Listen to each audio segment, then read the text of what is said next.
Bonjour, bienvenue dans ma chaîne, la chaîne dirigeante Leadership au féminin. Ici, je parle de leadership, je parle de management des entreprises, je parle aussi des management des ressources humaines et je suis aussi passionnée des questions de durabilité et de RSE et je parle aussi de ces questions ici sur cette chaîne.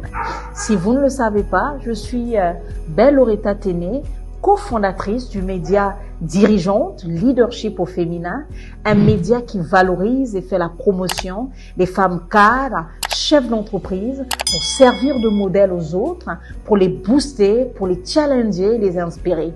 Et j'ai aussi une autre casquette, je suis associée, directrice générale du cabinet Afrique RSE Congo, entité du groupe panafricain Afrique RSE, spécialisé dans la durabilité, la responsabilité sociétale des entreprises. Alors aujourd'hui, j'ai une thématique que je souhaite partager avec vous, c'est la prise de parole en public. Vous savez, ça fait plus de 500 dirigeantes avec lesquelles j'ai échangé dans le monde, que ce soit en Afrique, en Amérique et également en Europe, et vous serez surpris de savoir ou surprise de savoir qu'il y a certains dirigeants, même à ce niveau, qui souffrent, qui ont peur de prendre la parole en public. Donc, ne culpabilisez pas si vous êtes dans cette situation. Alors, ce que je vais vous dire, il y a des astuces, et bien évidemment avec certaines dirigeantes qui m'ont donné ces astuces, et ce sont des astuces aussi personnelles que j'ai eu à développer pour gagner confiance, afin de réussir une prise de parole en public. D'ailleurs, lorsque je parle de la prise de parole en public, ça me fait penser à une dirigeante que j'ai interviewée. Elle, c'est Amel.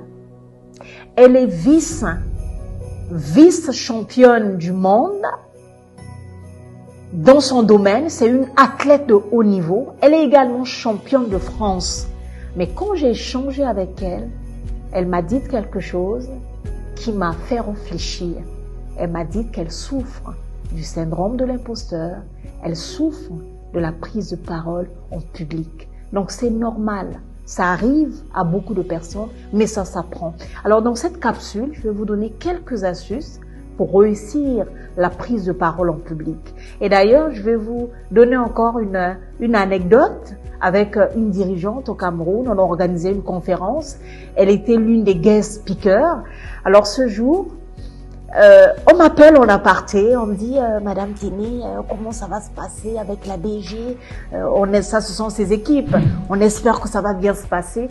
Et au fond de moi, j'avais compris une chose, qu'effectivement la DG, pour cette séquence, avait peut-être peur de prendre la parole en public et voulait être rassurée en amont. Alors, venons au vif du sujet. Qu'est-ce qu'il faut faire pour réussir une prise de parole en public? Alors, ce que je fais d'habitude, c'est de la préparation. Ça ne s'improvise pas, mais ça s'apprend. Il faut se préparer avant la prise de parole en public. Alors, si vous êtes débutant, je sais qu'il y a des personnes qui sont déjà outillées, il y a des orateurs excellents qui n'ont pas besoin de préparation parce qu'ils sont déjà rodés. Mais si vous êtes débutant, apprenez ce que vous allez dire. C'est pas un péché de répéter ce que vous allez parler ou le discours que vous allez tenir en public. Ce n'est pas un péché. Vous pouvez prendre vos équipes dans l'entreprise, vous faites des simulations.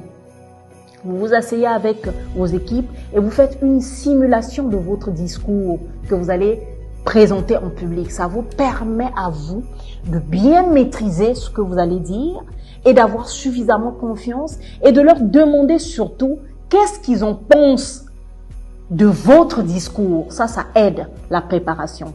Vous pouvez aussi, si vous êtes en famille, avec votre époux, avec vos enfants, faire la même simulation. Ça vous permet de maîtriser ce que vous allez dire. Ça vous permet de gérer même le non-verbal, c'est-à-dire votre posture, parce que la prise de parole en public, quand quelqu'un a peur, ça se ressent même au niveau du débit de sa voix.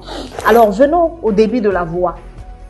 Remarquez, quelqu'un qui a peur lors de la prise de parole en public a une voix des fois qui est tremblante. La voix tremble. Et celles et ceux qui écoutent le discours, ou qui écoutent l'intervention publique ressentent cette peur à travers le débit de la voix. Donc, dans la préparation, qu'est-ce que vous allez faire? Soit ce que moi je faisais, au lieu d'envoyer un message à quelqu'un, à l'un de vos proches, j'insiste, il faut que ça soit l'un de vos proches ou l'une de vos proches, vous envoyez un voice. Ça vous permet, chaque fois que vous envoyez des voices, ça vous permet d'étudier le débit de votre voix. Est-ce que ma voix elle est tremblante? Est-ce que ma voix elle est rassurante? Donc, on a vu la préparation, donc préparez votre discours avec les équipes. On a vu le débit de la voix, mais il y a aussi une chose que vous pouvez aussi faire. Donc, au-delà, parce que gérer votre gestuelle. Et il y a une chose que je fais aussi, c'est la troisième chose que je vais vous partager. Mettez-vous en face de votre miroir et parlez à la personne qui est en face de vous. Bien évidemment, c'est vous-même. Quand vous allez parler, vous allez voir votre gestuelle, vous allez voir le mimique. Et ça vous permet d'apprendre. Ça vous permet de savoir comment faut-il prendre la parole en public. Et enfin, vous pouvez aussi vous former. Il y a aujourd'hui des cours en art oratoire. Vous pouvez aller vous inscrire. Ça vous permet d'éviter tout ce qui est tract lors de la prise de parole en public. La formation, elle est capitale. Quand on ne connaît pas, tournez-vous vers les formateurs pour vous former. Vous pouvez vous former sur YouTube, vous pouvez vous former sur TikTok. Aujourd'hui, les réseaux sociaux sont là aussi pour jouer ce rôle. Et ce que je voulais aussi dire, donc on a retenu, il y a la préparation du discours avec des simulations, donc la simulation. Il y a aussi ce que j'ai dit tout à l'heure, le débit de la voix. Il y a aussi l'effet miroir, donc vous-même, voilà, vous regardez votre image en faisant des simulations. Ça vous permet d'avoir beaucoup plus confiance en soi. Et j'ai parlé aussi de la formation. Alors, si vous avez retenu ces 4 choses, n'hésitez surtout pas de partager à d'autres personnes. Ne gardez pas seulement pour vous, mais partagez à d'autres personnes qui veulent apprendre, qui souffrent d'un manque de confiance en soi, surtout pour la prise de parole en public. N'hésitez pas de commenter. Peut-être que vous avez d'autres astuces. N'hésitez pas de marquer aussi en commentaire les astuces que vous utilisez pour réussir une prise de parole en public. Je vous invite à vous abonner, à partager, à liker, mais je vous invite aussi, si vous avez besoin des formations, que ce soit en leadership, que ce soit en management des ressources humaines, que ce soit aussi en durabilité ou en responsabilité sociétale des entreprises, n'hésitez pas à nous contacter. Nous sommes là pour vous accompagner.